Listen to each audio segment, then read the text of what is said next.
Hi friends, आमे पूर्व video रे आलोचना करुले परवर्ती वैदिक जुगर सामाजिक जीवन संपर्क रे। आजिर यही वीडियो रे आमे आलोचना करबा जाउछे परवर्ती वैदिक जुग तथा आदि वैदिक जुगर अर्थनैतिक अवस्था संपर्क रे। केवल आदि एवं परवर्ती खाली लगेबा को पड़िबो, नहले समान रहिछि अर्थनैतिक जीवन। वैदिक सभ्यता थिला मुख्यतः ग्राम केन्द्रिक, ग्राम को नहीं ही वैदिक सभ्यता हेतिला, ग्राम केन्द्रिक थिला। सेमानंक सभ्यता संस्कृतिर मानदंड ऋग वैदिक जुगरे ग्रामीण अर्थनीति ही सेमानंकर आर्थिक स्थिति को नियंत्रण करुथिला।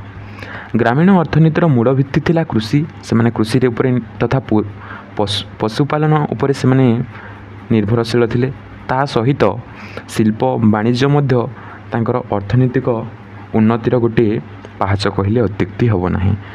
कृषि कृषि कार्य को वैदिक आर्य माने मुख्य जीविका रूपे ग्रहण करथिले। सेमाने सप्त सिंधु अंचल रे उर्वर मृत्तिका देखि सेमाने कृषि कार्य करथिले। उर्वर मृत्तिका हेले कृषि कार्य निहाती भाव में भल हेबो।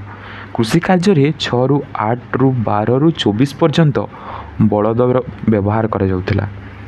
सेमानंकु जलसेचन व्यवस्था जणा थिला, तेणु तो सेमाने चाष करुथिले।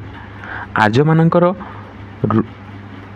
चाष भूमि को उर्वर बा क्षेत्र बोली मध्य कहायथिला। जो चाष जमी थिला ताकू उर्वर बा क्षेत्र बोली कहायथिला। क्षेत्र सेमाने धान, गहुम, मका, बार्ली, जब आदि चाष करुथिले बा शस्य उत्पादन करुथिले। पशुपालन एही समय कौन होइछि, आर्य माने पशु मानंकर उपादेय को बुझी उपलब्धि करी विभिन्न पशुपालन कले और सेमाने बलद, गाई, घोड़ा इत्यादि को गृहपालित पशु भाव में पालन करने को लगिले। कारीगरी विद्या ऋग वैदिक जुगरे आर्य मानंकर कृषिजीवी थिला प्रधान। ता व्यतीत सेमाने कारीगर विद्या रे मध्य निपुण थिले। सेमाने काठ, धातु तथा चमड़ा कार्य, मृत्तिका आदि रे मध्य सेमाने पारदर्शिता लाभ करथिले। बड़े माने रथ शगड़ निर्माण करुथिले एवं धातु शिल्पी माने अलंकार, अस्त्रशस्त्र आदि निर्माण करुथिले। सेमाने केवल कारीगरी विद्या रे निपुण नथिले, सेमाने वाणिज्य व्यवसाय रे मध्य निपुण थिले। आर्य माने वाणिज्य व्यवसाय रे अधिक गुरुत्वपूर्ण दे निजर आर्थिक अभिवृद्धि पई सर्वदा चेष्टित थिले। पुणी पणी नामक एक स्वतंत्र गोष्ठी थिले, व्यवसायी गोष्ठी, जे माने कि सब व्यवसाय को नियंत्रण करथुले। जहाँ पण्य विनिमय प्रथा, गोटे द्रव्य बदले आ गोटे द्रव्य जहाँ मिले ताहा होछि पण्य विनिमय आधारित थिला। गाई थिला मूल्य निर्धारण एक माध्यम, मान थिला ओजन परिमापक।